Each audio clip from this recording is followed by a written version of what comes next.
Hello बच्चों, क्या लिखा है? Two pendulums X and Y of time period 4 second and 4.2 seconds made to vibrate simultaneously. They are initially at the same phase. After how many vibrations of x they will come into the same phase. Same phase का मतलब ये है कि जहां से start हो रहे हैं दोनों की डायरेक्शन ऑफ वेलोसिटी, दोनों के स्टार्टिंग पॉइंट सारे क्या है? सेम। तो समझो इधर, मैं अगर मान लो कि पहले वाले का ओमेगा निकालूं, जिसको मैं ओमेगा 1 लिख देता हूं, तो इसको मैं लिखूंगा यहां से 2 पाई बाई टी 1 लिख देता हूं मैं इसको। तो ओमेगा इज इक्वल्स टू हमारे पास आया 2 पाई बाई टी वन आ गया ये 4।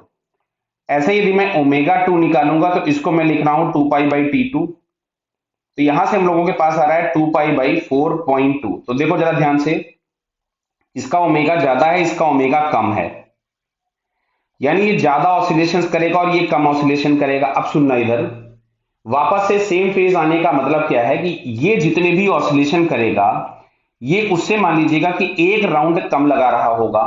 क्लियर? तो एक राउंड में जो एंगल स्वेप्ट होता है या एंगल डिस्प्लेस्ड होता है वो 2 पाई होता है।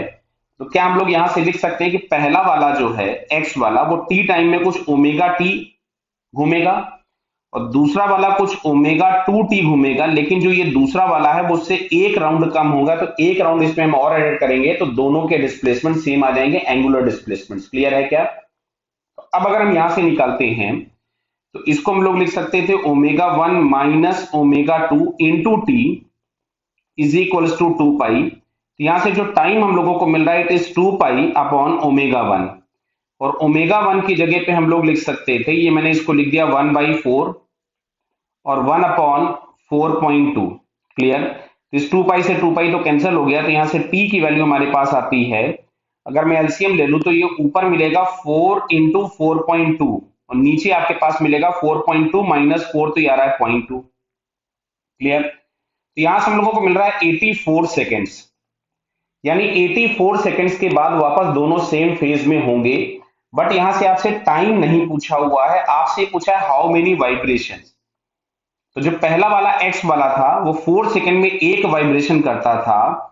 तो नंबर ऑफ वाइब्रेशन अगर हम लोगों को फाइंड करने होंगे तो 84 divided by time to complete one vibration, तो ये हमारे पास आ रहा है 21 वाइब्रेशन। क्लियर? मतलब 21 वाइब्रेशंस के बाद दोनों वापस से सेम फेज में आ जाएंगे। तो यहां से हम लोगों के पास ये सी वाला ऑप्शन करेक्ट दिखता है। So it's correct answer is C. Okay बेटा, ऑल द बेस्ट।